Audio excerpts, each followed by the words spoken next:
Assalamualaikum warahmatullahi wabarakatuh. Alhamdulillah kita dipertemukan kembali. Mahasiswa sekalian, bagaimana kabarnya? Semoga selalu dalam lindungan Allah. Materi kali ini berfokus pada sumber utama ajaran Islam, yaitu Al-Quran. Kita akan membahas pengertian, sejarah pemeliharaan, isi kandungan, hingga kemukjizatan Al-Quran. Dengan memahami ini, kita diharapkan lebih mencintai Al-Quran, serta menjadikannya pedoman dan tuntunan dalam kehidupan sehari-hari. Al-Quran, sebagai sumber utama ajaran Islam, mencakup petunjuk ilahi untuk semua aspek kehidupan. Ia dihormati karena keindahan bahasanya dan kebijaksanaan yang mendalam. Keajaiban Al-Quran terletak pada konsistensi, pelestariannya, dan kedalaman pesannya yang terus menginspirasi dan membimbing umat muslim di seluruh dunia. Al-Quran adalah firman Allah yang diturunkan kepada Nabi Muhammad sallallahu alaihi wasallam dalam bahasa Arab. Ditulis secara mutawatir, Al-Quran tidak dapat ditandingi oleh yang menentangnya. Membacanya merupakan ibadah. Al-Quran berfungsi sebagai petunjuk, sumber hukum, dan panduan hidup bagi umat Islam, serta kewajiban untuk mempelajarinya. Al-Quran berasal dari kata qara'a, adalah kalamullah yang diturunkan kepada Nabi Muhammad dalam bahasa Arab. Ditulis secara mutawatir, Al-Quran tidak dapat ditandingi dan menjadi ibadah saat dibaca. Ini menegaskan keunikan dan keagungan wahyu ilahi yang disampaikan kepada umat manusia. Al-Quran adalah kalamullah, firman Allah diturunkan melalui malaikat Jibril kepada Nabi Muhammad selama 22 tahun. Dimulai dengan surat Al-Fatihah dan diakhiri dengan An-Nas, terdiri dari 6.236 ayat dalam 114 surat. Membacanya bernilai ibadah dan disampaikan secara mutawatir, dikumpulkan dalam mushaf. Pada masa Nabi Muhammad sallallahu alaihi wasallam, Al-Quran dihafal dan ditulis pada media seperti pelapah kurma dan tulang. Tradisi hafalan ini berlanjut pada masa Khalifah Abu Bakar Ash-Shiddiq yang memerintahkan Zaid bin Thabit untuk mengumpulkan ayat-ayat Al-Quran. Dibantu oleh Ubay bin Ka'ab, Ali bin Abi Talib, dan Utsman bin Affan. Mereka menyusun Al-Quran dalam bentuk suhuf. Pada masa Nabi Muhammad SAW, Al-Quran dihafal dan ditulis pada media seperti pelapah kurma dan tulang. Khalifah Abu Bakar Ash-Shiddiq memerintahkan Zaid bin Thabit untuk mengumpulkan ayat-ayat Al-Quran, dibantu oleh Ubay bin Ka'ab, Ali bin Abi Talib, dan Utsman bin Affan, menghasilkan suhuf dari kulit dan pelepah kurma.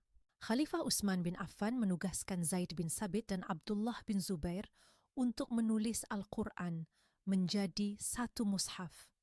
Mushaf ini dikenal sebagai Mushaf Al-Imam atau Mushaf Utsmani, dikirim ke kota-kota besar.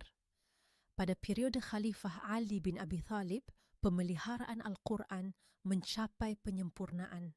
Al-Quran dengan 114 surat dan 6.236 ayat mencakup pokok-pokok keyakinan, hukum, pengabdian kepada Allah, dan akhlak. Juga memberikan petunjuk tentang tanda-tanda alam, hubungan sosial antara kaya dan miskin, serta sejarah para nabi. Kelengkapan ini ditegaskan dalam Quran Surah Al-An'am ayat 38. Al-Quran mencakup pokok-pokok keyakinan, aturan hukum, dan pengabdian kepada Allah. Ia juga mengatur tingkah laku, memberikan petunjuk tentang tanda-tanda alam, serta hubungan antara golongan kaya dan miskin. Sejarah para nabi dan umat terdahulu turut dijelaskan, menegaskan kelengkapan dan kedalaman isinya. Al-Quran menampilkan sifat mukjizatnya melalui keindahan bahasanya, seperti yang terlihat dalam Quran Surah 2 ayat 23. Ia dengan tepat menceritakan kembali peristiwa masa lalu. Quran Surah 29 ayat 48. dan merinci esensi penciptaan. Quran Surah 23 ayat 12-14. Selain itu, ia berfungsi sebagai panduan hidup di dunia dan akhirat, meramalkan peristiwa masa depan. Quran Surah 30 ayat 2-4. Al-Quran berfungsi sebagai petunjuk. Quran Surah 2 ayat 2. Rahmah, Quran Surah 31 ayat 2-3. Dan Furqan, Quran Surah 2 ayat 185.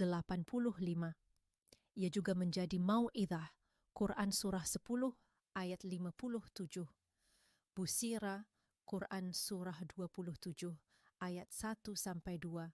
Serta Tibyan atau Mubin, Quran Surah 16 ayat 89 memberikan penjelasan dan berita gembira bagi umat manusia. Al-Quran berfungsi sebagai huda, petunjuk bagi umat. Quran Surah 2 ayat 2, rahmah, keberuntungan dari Allah. Quran Surah 31 ayat 2-3. Dan Furqan, pembeda antara yang benar dan salah. Quran Surah 2 ayat 185. Juga sebagai mau'idah, nasihat, Quran Surah 10 ayat 57, Busira, berita gembira, Quran Surah 27 ayat 1-2, serta Tibyan, penjelasan, Quran Surah 16 ayat Ottini. Al-Quran berfungsi sebagai musyaddiq, membenarkan kitab sebelumnya, Quran Surah 3 ayat 3, dan sebagai nur, cahaya penerang, Quran Surah 5 ayat 46. Ia juga berperan sebagai tafsil, penjelasan rinci, Quran Surah 12 ayat 111. Serta syifa al-syudur, obat bagi rohani yang sakit, Quran Surah 17 ayat 22. Dan sumber kebijaksanaan, Hakim, Quran Surah 31 ayat 2. Kewajiban Muslim terhadap Al-Quran meliputi memahami atau mentadaburi kandungan isinya, mendakwahkan kepada umat manusia, dan mengamalkan dalam kehidupan sehari-hari. Selain itu, menghafal Al-Quran atau Al-Hifzu, serta membaca atau At-Tilawah juga merupakan bagian penting dari tanggung jawab ini. Terima kasih atas perhatian Anda. Semoga pengetahuan yang dibagikan bermanfaat dan dapat diterapkan dalam kehidupan sehari-hari. Sampai jumpa di kesempatan berikutnya.